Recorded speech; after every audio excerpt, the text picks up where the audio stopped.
Hi, this is the ZTE Blade A72s and I'll show you how to check battery health with Ampere app on this device.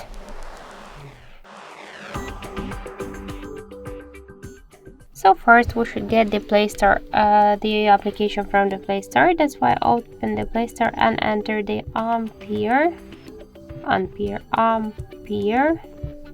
So now we should get this, the first application.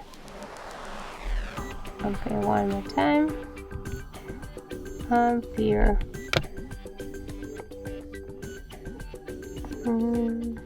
Maybe there is something with the internet connection, so I'll just refresh it.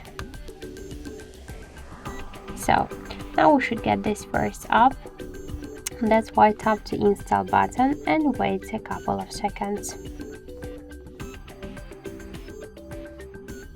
Then just tap to open the app, click to yes I agree, be closed, and tap to OK in the left down corner.